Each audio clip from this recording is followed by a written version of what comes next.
At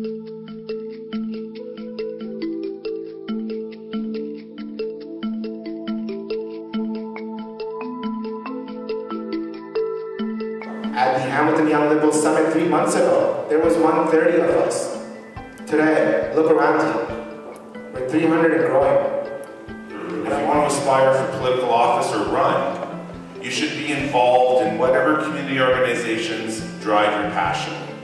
It's the most exciting part of politics is actually talking to people at the doors. I've knocked on over 50, 60,000 doors in my 22 years in politics, and you learn so much from people. You learn so much from voters. These folks saved their school. The board said, we're going to tear that school down. They said, no, you're not. And they put up a darn good political fight. And they've done lots of other activism around the school, so you don't have to wait for 40 years to get things done politically. They've been doing it. Thank you so much for what you did.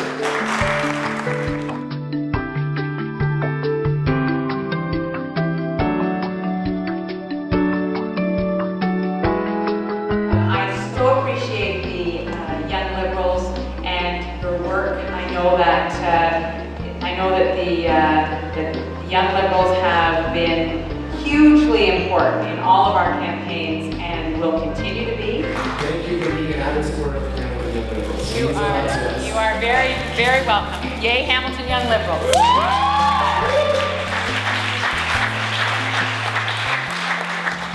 This leadership conference that's been organized by the Hamilton Young Liberals is a great example of the kind of organization that we want across the province. I'm so proud of the Hamilton Young Liberals for the leadership that they've taken to be part of the policy making of this great party of ours. Fantastic. Thank you so much. The event was really well done. It's really successful. It's fantastic that the Hamilton Young Liberals were able to organize something so soon after our very successful event in June. So I think by Premier just coming in, that just goes to show how important they are to us and to the bigger scheme of things. They are incredibly important. And I'm so pleased that, you know, and the Premier's paying so much focus into Hamilton, because I think we're going to make Hamilton red. On behalf of the HYL, we thank everyone for coming out today, and we hope to see you in the future. Go Hamilton Young Liberals, go HYL!